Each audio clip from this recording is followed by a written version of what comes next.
Book 22. The Death of Hector. Thus the Trojans in the city, scared like fawns, wiped the sweat from off them, and drank to quench their thirst, leaning against the goodly battlements, while the Achaeans with their shields laid upon their shoulders drew close up to the walls. But stern fate bade Hector stay where he was before Ilias and the Scaean gates. Then Phoebus Apollo spoke to the son of Peleus, saying, "Why, son of Peleus, do you, who are but a man, give chase to me who am immortal? Have you not yet found out that it is a god whom you pursue so furiously? You did not harass the Trojans whom you had routed, and now they are within their walls, while you have been decoyed hither, away from them. Me you cannot kill, for death can take no hold upon me." Achilles was greatly angered, and said, "You have balked me, Far Darter, most malicious of all gods, and have drawn me away from the wall, where many another man would have bitten the dust ere he got within Ilias. You have robbed me of great glory, and have saved the Trojans, at no risk to yourself, for you have nothing to fear. But I would indeed have my revenge if it were in my power to do so." On this, with fell intent, he made towards the city, and as the winning horse in a chariot race strains every nerve when he is flying over the plain, even so fast and furiously did the limbs of Achilles bear him onwards. King Priam was first to note him as he scoured the plain, all radiant as the star which men called Orion's hound, and whose beams blaze forth in time of harvest more brilliantly than those of any other that shines by night. Brightest of them, although he be, yet he bodes ill for mortals, for he brings fire and fever in his train. Even so did Achilles' armour gleam on his breast as he sped onwards. Priam raised a cry and beat his head with his hands as he lifted them up, and shouted out to his dear son, imploring him to return. But Hector still stayed before the gates, for his heart was set upon doing battle with Achilles. The old man reached out his arms towards him, and bade him for pity's sake come within the walls. "Hector," he cried, "my son, stay not to face this man alone and unsupported, or you will meet death at the hands of the son of Peleus, for he is mightier than you. Monster that he is, would indeed that the gods loved him no better than I do, for so dogs and vultures would soon devour him as he lay stretched on earth, and a load of grief would be lifted from my heart, for many a brave son has he reft from me, either by killing them or selling them away in the islands that are beyond the sea. Even now I miss 2 sons from among the Trojans who have thronged within the city, Lycaon and Polydorus, whom Laerthoe, peeress among women, bore me. Should they be still alive and in the hands of the Achaeans, we will ransom them with gold and bronze, of which we have store, for the old man Ultes endowed his daughter richly. But if they are already dead and in the house of Hades, sorrow will it be to us too who were their parents, albeit the grief of others will be more short-lived, unless you too perish at the hands of Achilles. Come then, my son, within the city, to be the guardian of Trojan men and Trojan women, or you will both lose your own life and afford a mighty triumph to the son of Peleus. Have pity also on your unhappy father, while life yet remains to him, on me, whom the son of Saturn will destroy by a terrible doom on the threshold of old age, after I have seen my sons slain and my daughters haled away as captives, my bridal chambers pillaged, my little children dashed to earth amid the rage of battle, and my sons' wives dragged away by the cruel hands of the Achaeans. In the end, fierce hounds will tear me in pieces at my own gates, after someone has beaten the life out of my body with sword or spear hounds that I myself reared and fed at my own table to guard my gates, but who would yet lap my blood, and then lie all distraught at my doors. When a young man falls by the sword in battle, he may lie where he is, and there is nothing unseemly. Let what will be seen, all is honourable in death. But when an old man is slain, there is nothing in this world more pitiable than that the dog should defile his grey hair and beard, and all that men hide for shame." The old man tore his grey hair as he spoke, but he moved not the heart of Hector. His mother hard by wept and moaned aloud as she bared her bosom and pointed to the breast which had suckled him. "Hector," she cried, weeping bitterly the while, "Hector, my son, spurn not this breast, but have pity upon me too.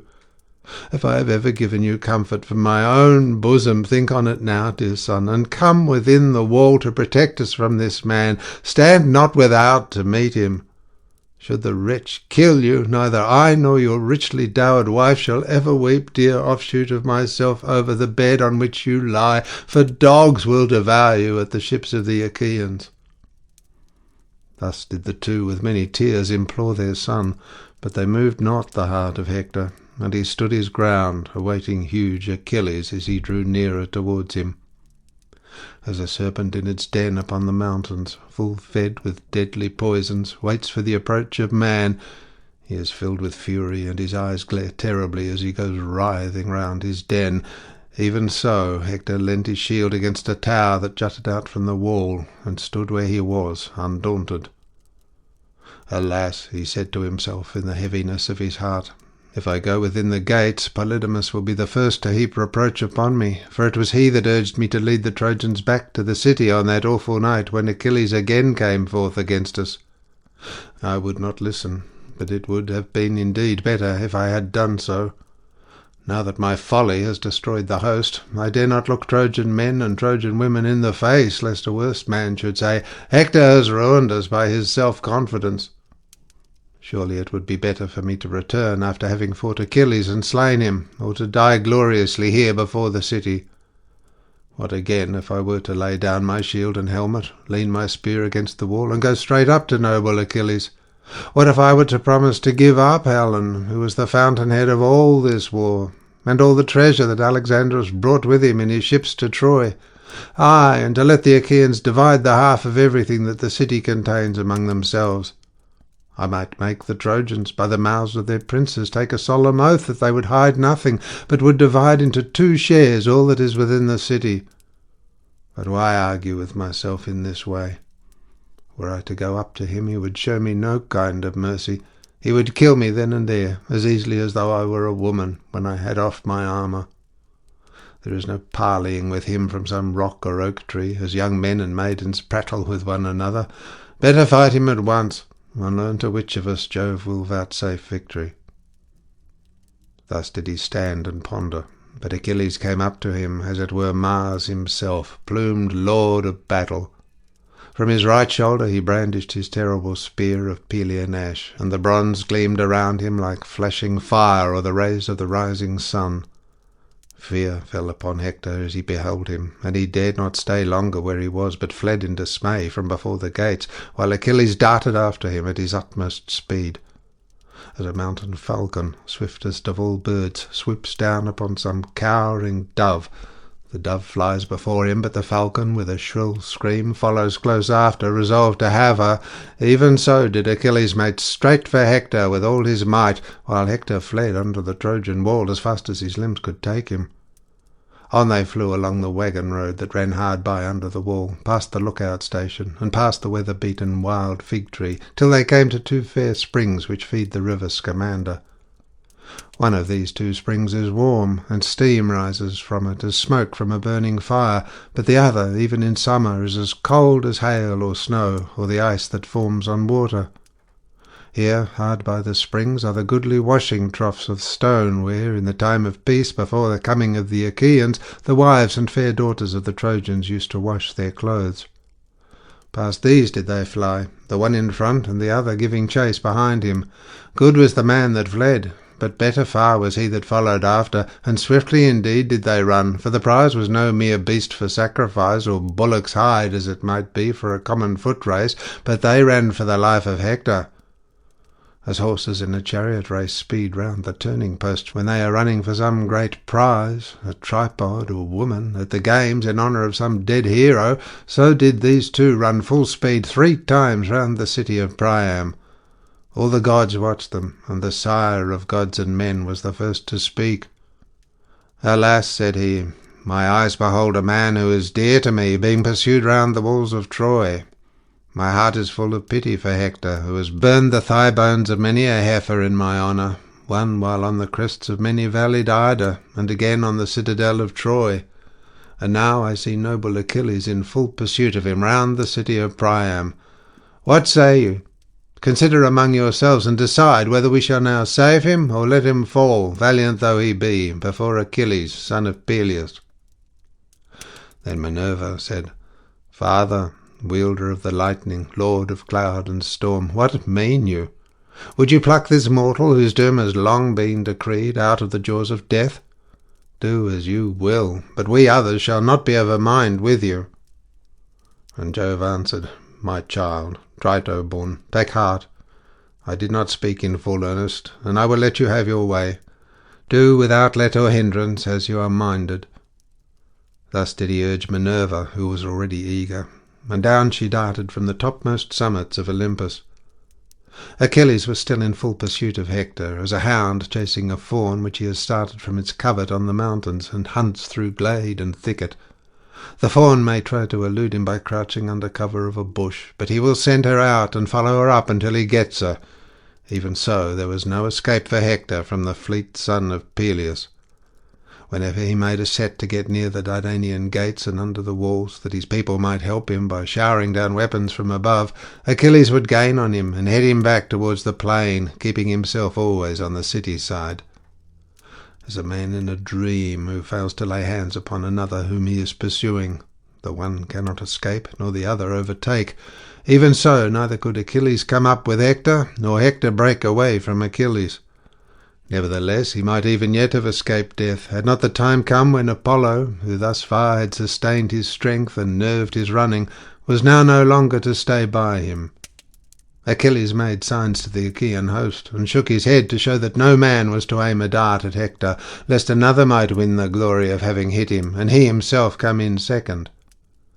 Then, at last, as they were nearing the fountains for the fourth time, the father of all balanced his golden scales, and placed a doom in each of them, one for Achilles and the other for Hector.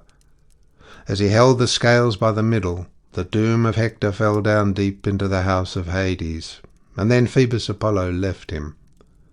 Therein Minerva went close up to the son of Peleus, and said, Noble Achilles, favoured of heaven, we too shall surely take back to the ships a triumph for the Achaeans by slaying Hector for all his lust of battle.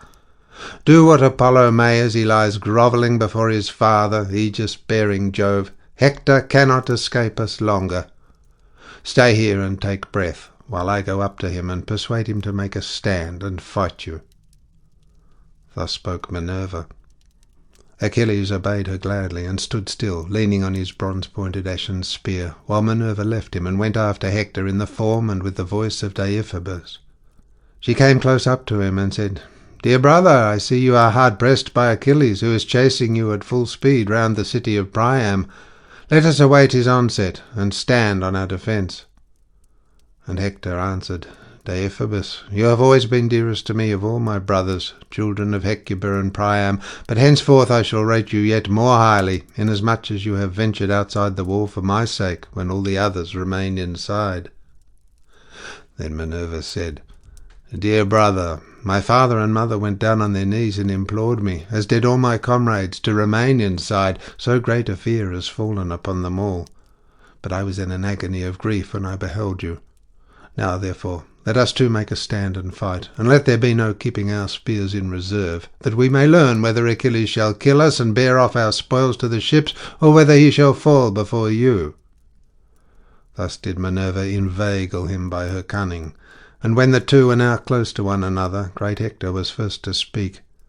I will no longer fly you, son of Peleus, said he, as I have been doing hitherto. 3 times have I fled round the mighty city of Priam, without daring to withstand you. But now let me either slay or be slain, for I am in the mind to face you. Let us then give pledges to one another by our gods, who are the fittest witnesses and guardians of all covenants. Let it be agreed between us that if Jove vouchsafes me the longer stay, and I take your life, I am not to treat your dead body in any unseemly fashion. But when I have stripped you of your armour, I am to give up your body to the Achaeans. And do you likewise.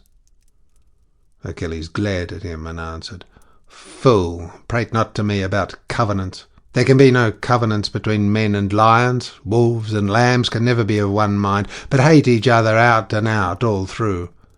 Therefore there can be no understanding between you and me, nor may there be any covenants between us, till one or other shall fall and glut grim Mars with his life's blood. Put forth all your strength. You have need now to prove yourself indeed a bold soldier and man of war. You have no more chance, and Pallas Minerva will forthwith vanquish you by my spear. You shall now pay me in full for the grief you have caused me on account of my comrades whom you have killed in battle." He poised his spear as he spoke and hurled it. Hector saw it coming and avoided it. He watched it and crouched down so that it flew over his head and stuck in the ground beyond. Minerva then snatched it up and gave it back to Achilles without Hector's seeing her. Hector thereon said to the son of Peleus, "You have missed your aim, Achilles, peer of the gods, and Jove has not yet revealed to you the hour of my doom, though you made sure that he had done so. You were a false-tongued liar when you deemed that I should forget my valour and quail before you. You shall not drive your spear into the back of a runaway. Drive it, should heaven so grant you power, drive it into me as I make straight towards you. And now, for your own part, avoid my spear if you can. Would that you might receive the whole of it into your body. If you are once dead, the Trojans would find the war an easier matter, for it is you who have harmed them most." He poised his spear as he spoke, and hurled it. His aim was true, for he hit the middle of Achilles' shield, but the spear rebounded from it, and did not pierce it. Hector was angry when he saw that the weapon had sped from his hand in vain, and stood there in dismay, for he had no second spear. With a loud cry he called Deiphobus, and asked him for one, but there was no man.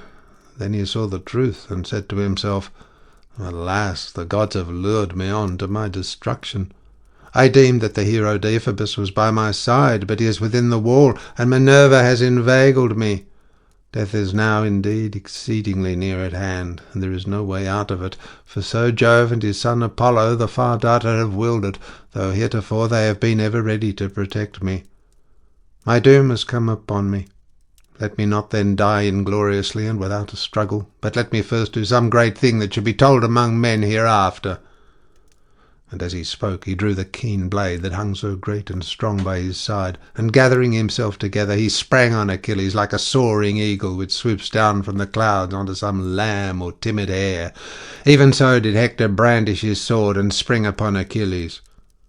Achilles, mad with rage, darted towards him with his wondrous shield before his breast, and his gleaming helmet, made with 4 layers of metal, nodding fiercely forward.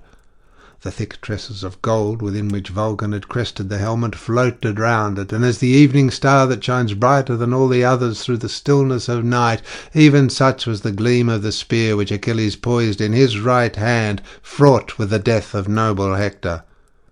He eyed his fair flesh over and over to see where he could best wound it, but all was protected by the goodly armour of which Hector had spoiled Patroclus after he had slain him, save only the throat, where the collarbone divides the neck from the shoulders, and this is the most deadly place. Here then did Achilles strike him as he was coming on towards him, and the point of his spear went right through the fleshy part of the neck, but it did not sever his windpipe, so that he could still speak.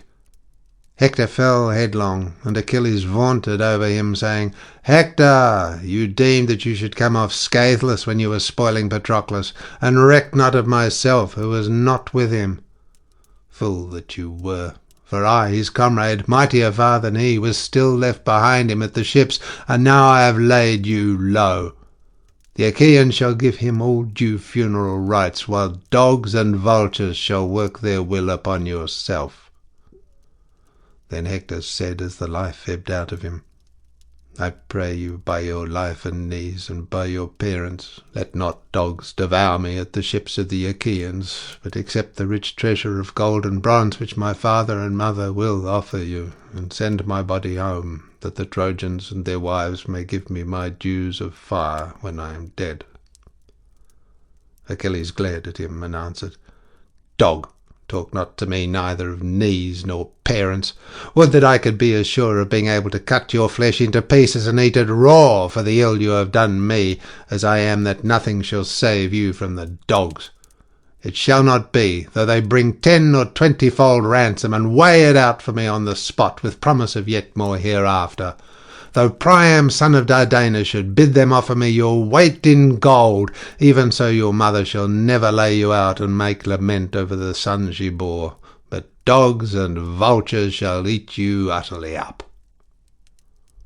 Hector, with his dying breath, then said, "I know what you are, and it were sure that I should not move you, for your heart is hard as iron. Look to it that I bring not heaven's anger upon you on the day when Paris and Phoebus Apollo, valiant though you be, shall slay you at the Scaean gates." When he had thus said, the shrouds of death enfolded him, whereon his soul went out of him, and flew down to the house of Hades, lamenting its sad fate, that it should enjoy youth and strength no longer. But Achilles said, speaking to the dead body, "Die! For my part I will accept my fate whensoever Jove and the other gods see fit to send it." As he spoke, he drew his spear from the body and set it on one side.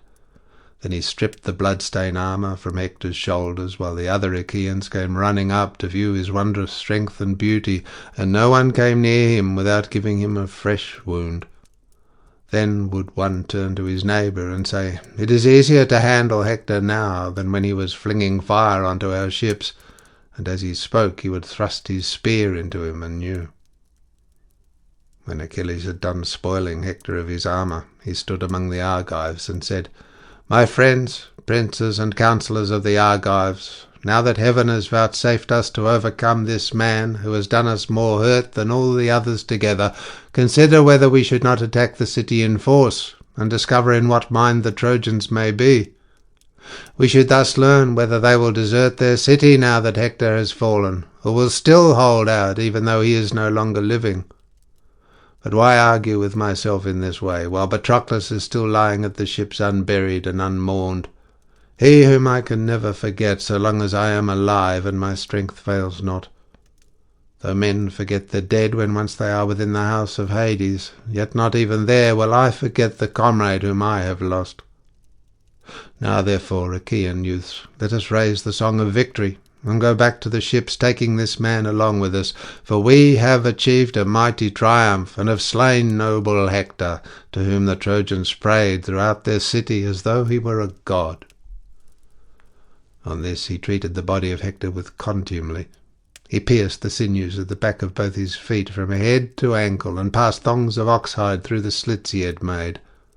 Thus he made the body fast to his chariot, letting the head trail upon the ground.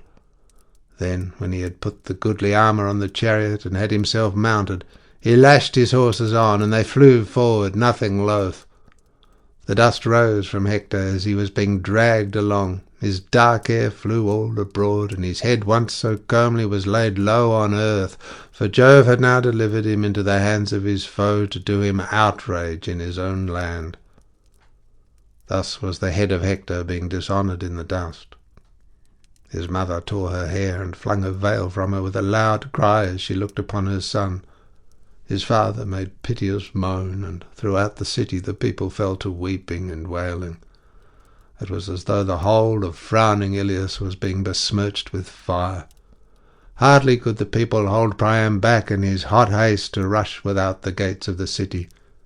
He grovelled in the mire and besought them, calling each of them by his name. "Let be, my friends," he cried, "and with all your sorrow suffer me to go single-handed to the ships of the Achaeans. Let me beseech this cruel and terrible man, if maybe he will respect the feelings of his fellow men and have compassion on my old age. His own father is even such another as myself, Peleus, who bred him and reared him to be the bane of us Trojans, and of myself more than of all others.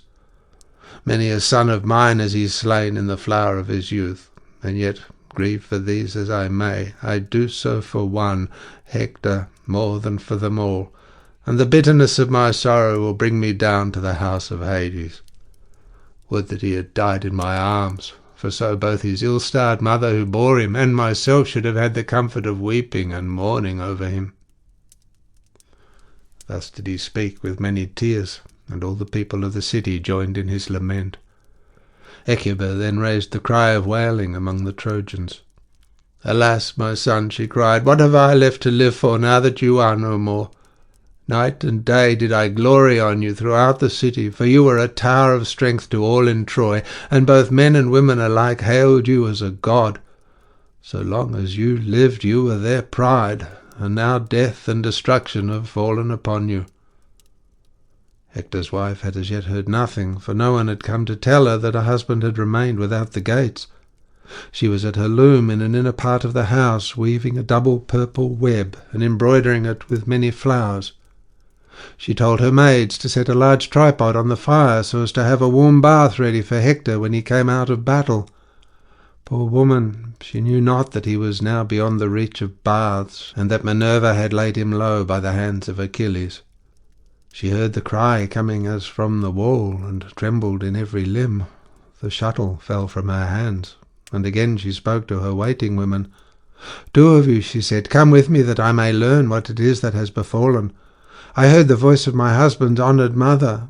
My own heart beats as though it would come into my mouth, and my limbs refuse to carry me. Some great misfortune for Priam's children must be at hand. May I never live to hear it, but I greatly fear that Achilles has cut off the retreat of brave Hector, and has chased him onto the plain where he was single-handed. I fear he may have put an end to the reckless daring which possessed my husband, who would never remain within the body of his men, but would dash on far in front, foremost of them all in valour."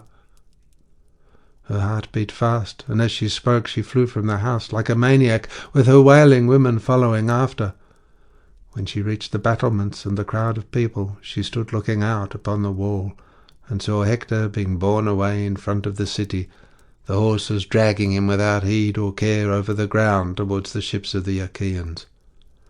Her eyes were then shrouded as with the darkness of night, and she fell fainting backwards.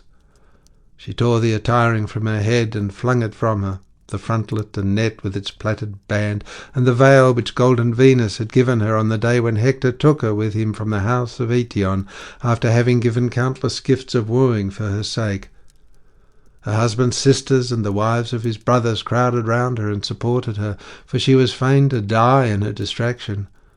When she again presently breathed and came to herself, she sobbed and made lament among the Trojans, saying, "Woe is me, O Hector, woe indeed, that to share a common lot we were born, you at Troy in the house of Priam, and I at Thebes under the wooded mountain of Placus in the house of Eetion, who brought me up when I was a child.